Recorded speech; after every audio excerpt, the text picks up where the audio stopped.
Today, we're digging into the secret history of one of the most common birds on the planet, the pigeon. Yeah, that bird you see every day. But trust me, you have no idea what it's been up to. Behind that ordinary exterior is an absolutely wild story of high-tech spy missions, unbelievable battlefield heroics, and financial power plays that literally shaped our world. You know, the whole thing starts with this feeling of pure disbelief, that what you're hearing just can't be real. And this comment from a Reddit user just nails it. It's this idea of a technology that seems so out of place for its time, it feels like a glitch in history, like something from a parallel universe. And that feeling all comes down to this one totally bonkers idea. I mean, think about it. It's 1907. We're talking about those giant, clunky cameras on tripods with the big flashes of powder.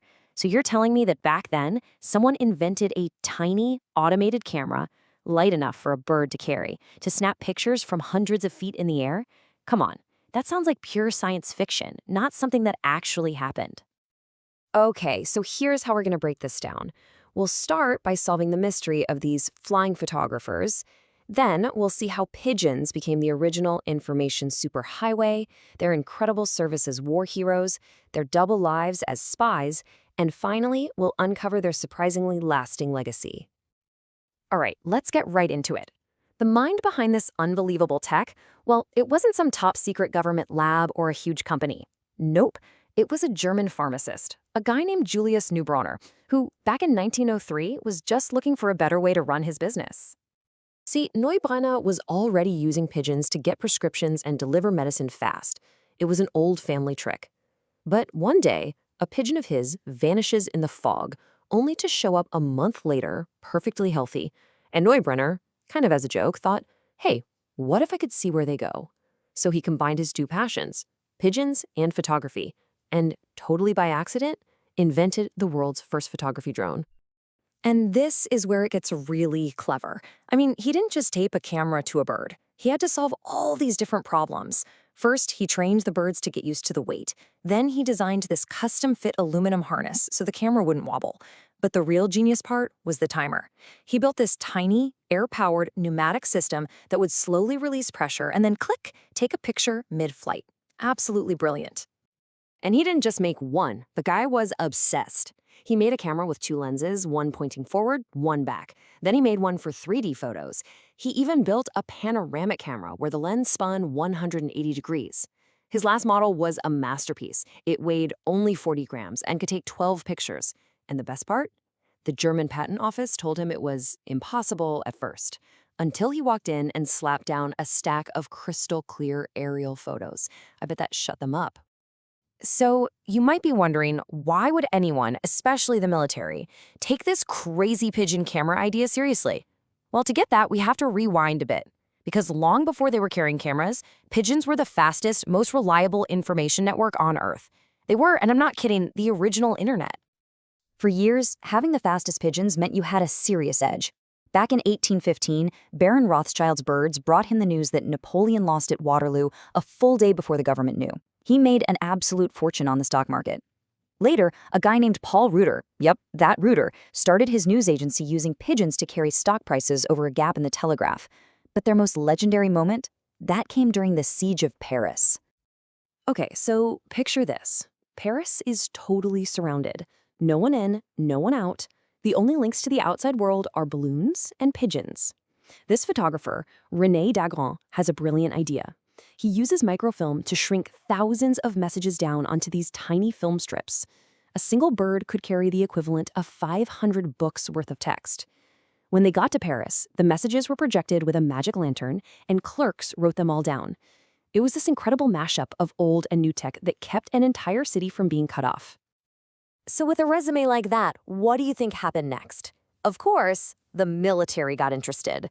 When the world went to war, pigeons were officially drafted, and they became some of the most dependable and bravest soldiers you could ask for. And we are not talking about a small operation here. In Britain, thousands of regular people, civilian pigeon breeders, volunteered their birds for the war effort. They formed the National Pigeon Service and provided over 200,000 pigeons. These birds served everywhere, from bomber planes miles up in the air to the mud of the trenches. The individual stories are just wow. There was a pigeon named Winky who got covered in oil when her bomber crashed, but still flew 120 miles to save the crew. Another one, Gustav, brought back the very first news from the D-Day invasion. And then there's G.I. Joe, an American pigeon who flew 20 miles in 20 minutes to stop an air raid on friendly troops, saving over 100 lives. 32 of these birds received the Dickin Medal, which is basically the highest medal of honor for animals. And these birds flew through hell. The most famous story is probably Cherami. There was an American unit, the Lost Battalion, trapped, and to make things worse, their own side was shelling them by mistake. They had one pigeon left. That was it. They released Cherami, and the enemy just opened fire. She was shot through the chest, blinded in one eye, her leg was hanging by a thread, but she just kept flying. She delivered the message and saved 194 men. So if they're that good on the battlefield, where's the next logical step? Espionage, of course. The world of spies. I mean, they can fly over enemy lines, nobody notices them, and they always know how to get home.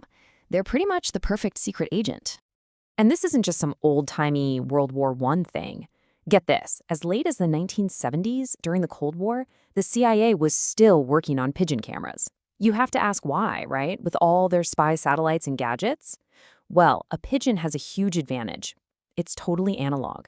It doesn't send out a radio signal. It doesn't show up on radar like a drone. It can fly low, under the radar, and most importantly, who's going to suspect a bird? It's the ultimate stealth technology. And this was a seriously organized operation. It wasn't just, release the bird and hope for the best. They had this color-coded system. The color of the little canister on the pigeon's leg told you exactly who the message was for. Red for the Army, blue for the Air Force, gray or green for the spies in the Special Service. It was like a biological routing system. But maybe the greatest pigeon secret of all is one we still don't know the answer to. In 1982, a guy in England is fixing up his house and finds a pigeon skeleton stuck in the chimney, a casualty of World War II. Attached to its leg is a little red canister, and inside is this message, a string of unbreakable code. To this day, nobody has been able to crack it, not even the best codebreakers in the world at GCHQ, the UK's spy agency. They say it's probably a one-time pad code, which is basically uncrackable without the original key, and that key was almost certainly destroyed decades ago. It's this one last incredible secret from the war, a message a heroic little bird carried to its grave. So when you look at all of this, the inventors, the soldiers, the spies, the pigeon's real power always came down to one thing: speed. A speed advantage in getting information from point A to point B. And while the birds are retired now, that fundamental idea, the need for speed, is more powerful today than ever. In fact, it's running our entire financial system. Remember Baron Rothschild at Waterloo? He used a faster network, pigeons, to get the news first and make a killing. Well, today, that exact same game is being played on Wall Street. The only difference is that the pigeons have been replaced by fiber optic cables, and the time advantage isn't measured in days, it's measured in millionths of a second. It's called high-frequency trading. And this modern-day pigeon post isn't some small part of the market. It is the market. High-frequency trading now makes up something like 60 to 70% of all stock market trades. Companies spend billions just to get their data a few milliseconds faster than the competition. It's the same principle as 1815. Get the information first, and you win. So what's the big takeaway? It's that sometimes the most incredible, world-changing stories are hidden in the most ordinary things. The humble pigeon, the bird we see everywhere and never think twice about, has been a game-changing financial weapon, the world's first drone, a celebrated war hero, and a top-secret spy. They're truly the unsung heroes and agents of history. It kind of makes you look at the world differently, doesn't it? It leaves you wondering, if a regular old pigeon has a secret history this incredible, this important, what other amazing stories are hiding out there in plain sight, just waiting for us to pay attention?